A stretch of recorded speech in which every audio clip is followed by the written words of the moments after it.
Hey guys, welcome to Hold My Beer. I'm a Follow Jesus. My kids reminded me, hey mom, all the cool kids are saying, smash that like button and think about subscribing.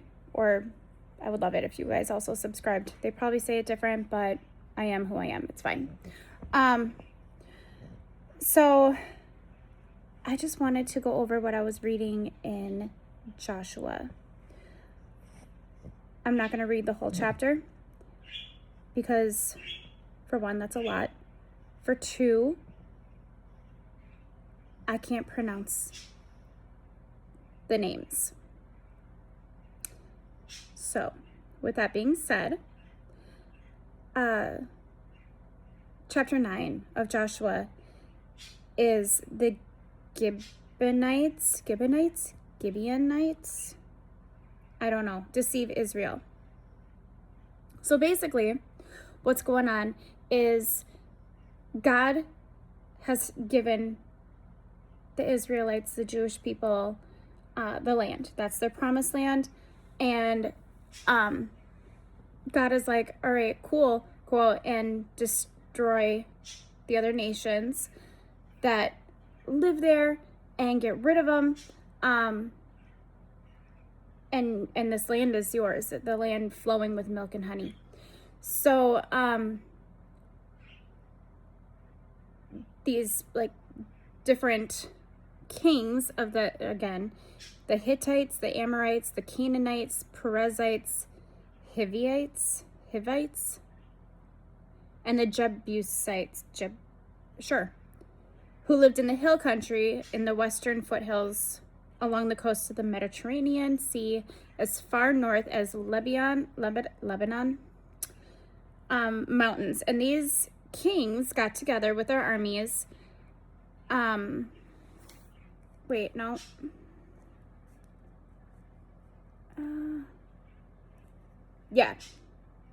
they fought against Joshua and the Israelites, right? But the people of Gibeon heard what Joshua had done to Jericho, and I think it's pronounced Ai, and they were going to deceive Joshua and the Israelites, and they grabbed old bread that they had, and they grabbed old wineskins that they had sewn patches into, and gave them like just broke down gear, right? Broken sandals, beat up saddles, all the things, right? And they're like, yeah, so go to these people and tell them that you had this bread that was just freshly baked. Everything that you had was brand new, but you've been traveling so long and so hard that now the bread is old and moldy, and the wineskins had to be fixed, and just make it look like you came from a long way away, and that you guys want to sign a treaty with them that they won't attack us because we're scared of what they can do with God on their side, right? So Joshua lets them talk to him, and he's like, yeah, dude, yeah, we'll sign this treaty for sure. And they sign the treaty in front of God, and they're like, yeah, we won't kick you out, or like we won't come and attack you, right?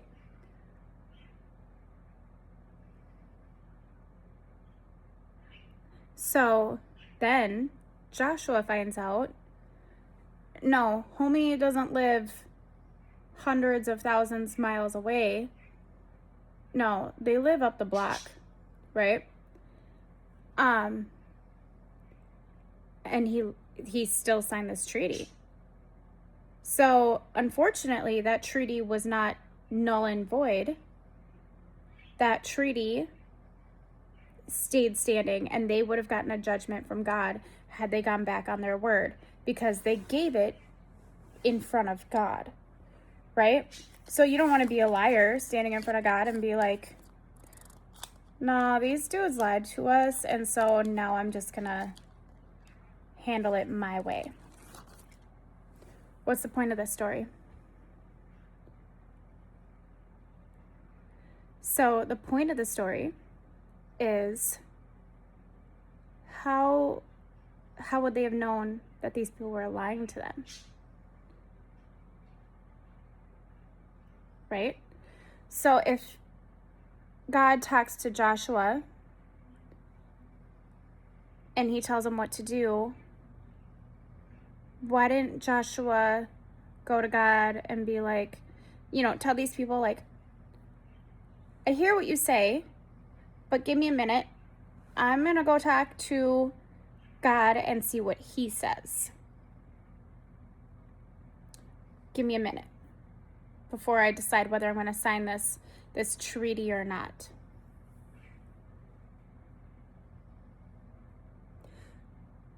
So I wanted that to sink in. That's why I get quiet a lot, is because I want what I said to sink in, for you guys to hear it, right?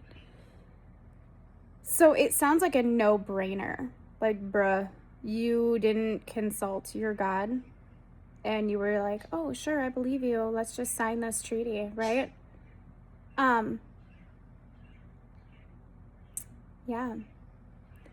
How many of us do that? How many of us just make a decision and it ends up being a horrible decision and we're not following what God wanted us to do? Me, I'm guilty. I'm guilty of doing that. And I have learned now to take everything to God in prayer. Okay, maybe not everything.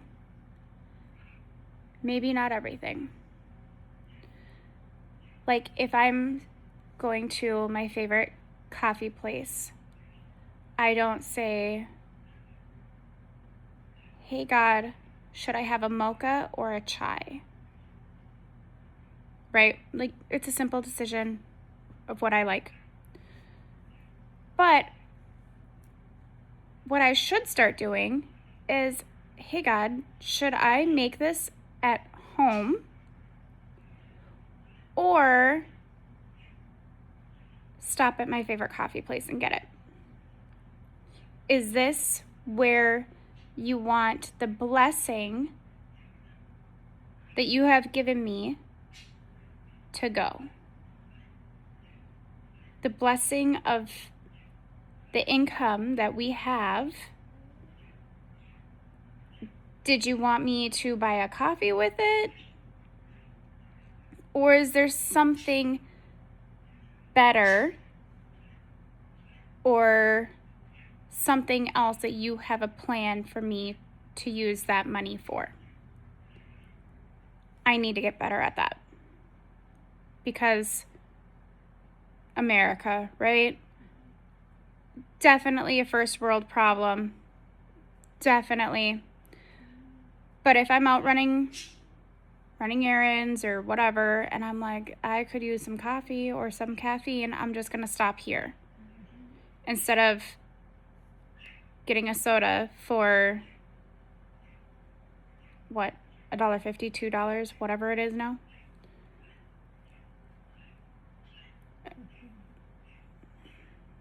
That's what I'm talking about. So, how many decisions do we make in our lives without praying about it?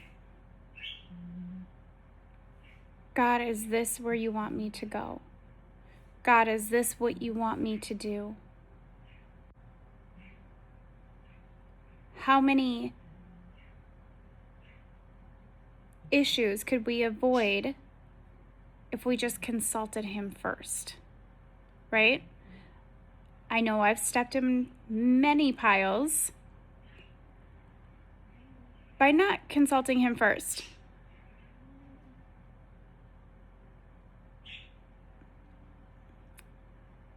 I could have saved myself so many issues if I just went to my father and be like, here's the situation, here's what my thought is. What do you say? What do you think? So my challenge to you today is don't fall into the trap that Joshua did. It seems very much like a simple decision. And those people lied to him and set him up for failure. Is these quote unquote simple decisions setting you up for failure, or is that where God wants you to be? My coffee shop money. How much money have I thrown away at a coffee shop? I don't even want to think about it. I don't want to think about it. But is that where God wanted me to go with it? Or did he want me to do something better with it? Right? So that's my challenge to you. Double check with God. Go back to God. Go back to God. Go back to God. I've heard a lot of Christians say I feel like I'm annoying him because I keep going to him and I'm like, hey. But God isn't human. He doesn't get annoyed. That's what he wants us to do. So go to him. Go to him and ask, is this what you want me to do? Is this the path you have lined up for me? Is this person legit? Are they lying? Is this a trap?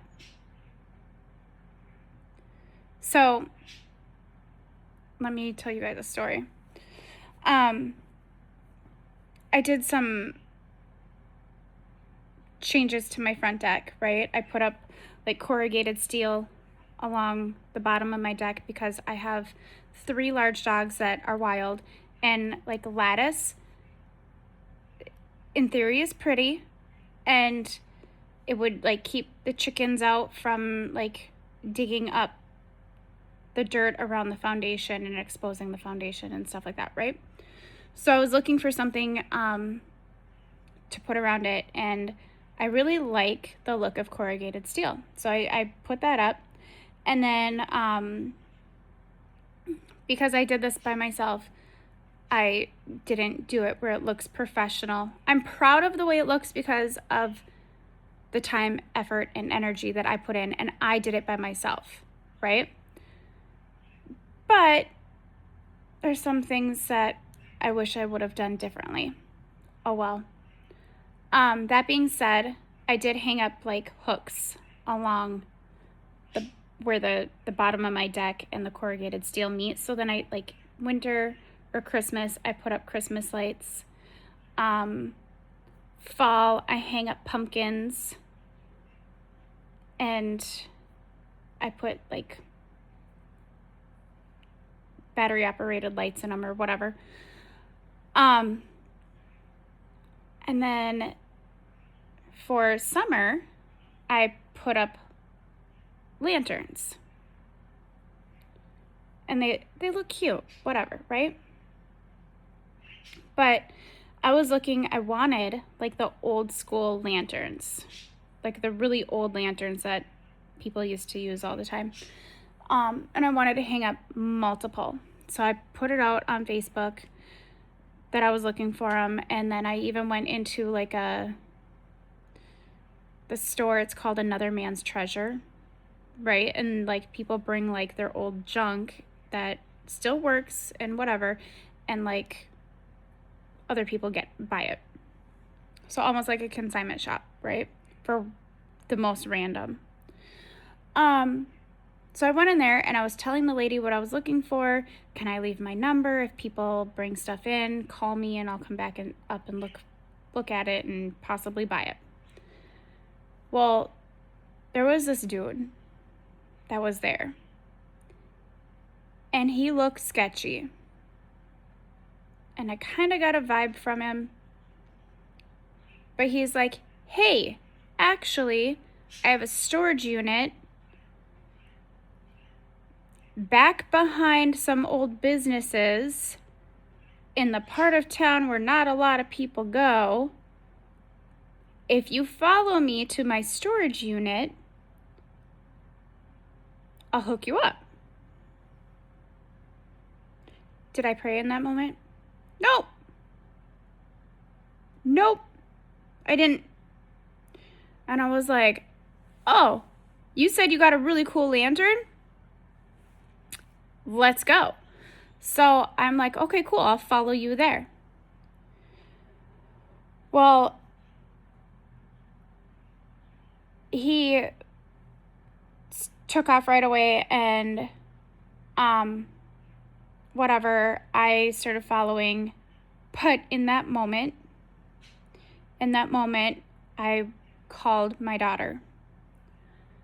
And I was like, all right, about this tall, this hair color, eye color, race, this tattoo located on this left hand, this kind of car, here's a partial plate number. If I do not call you in 20 minutes, bring that to the police. Oh, I'm sorry. I didn't call my daughter. I called my son, because my son actually answers when I call. And my son is like, why are you giving me this information? Why are you doing this? I'm like, well, in case I go missing, because I'm following him to his storage unit to an area of town that there's not a lot of people. It's back behind buildings. Call this in. And he's like, Mom, if you feel like you need to give me a description of this person, this detailed, why are you going? And I'm like, well, he says he's got this really cool lantern that he's wanting to get rid of.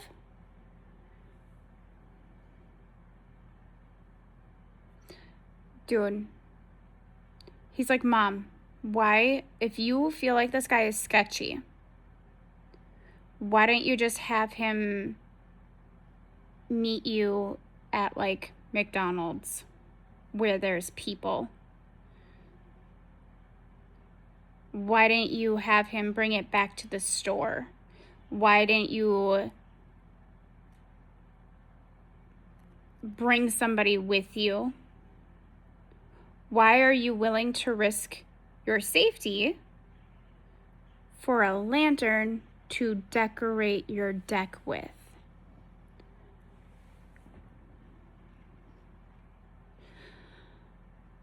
Okay, for one, why was my child more wise than me in that moment? And for two, I don't know. I don't have a good answer. So, like I said, the guy sped up and was like driving faster than I was, because like through town, there's a speed limit of 30. He was not going 30, but I'm not trying to get pulled over and get a speeding ticket, so whatever. He ended up meeting me in a parking lot of another store, because I wasn't fast enough, like I said. He gave it to me. I went into the store, did some shopping, gave it like 20, 30 minutes, came back out to my vehicle. It was fine, right? It turned out to be fine. But in that moment, to me, lanterns were very, very important, to the point that I was willing to risk my safety to get a lantern. Okay, lantern is super cool. It's a pretty red glass, whatever, brass metal on it. Super cool. Super cool. I love this lantern. I'm really happy I got it. Flip side, is it worth my safety in my life? No. No, it was not. And I should have consulted God once, or like for one. For two, maybe have somebody with me.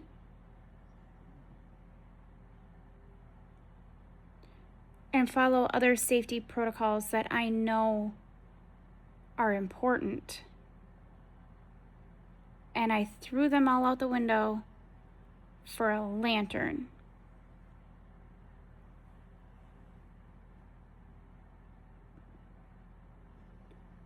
For a lantern.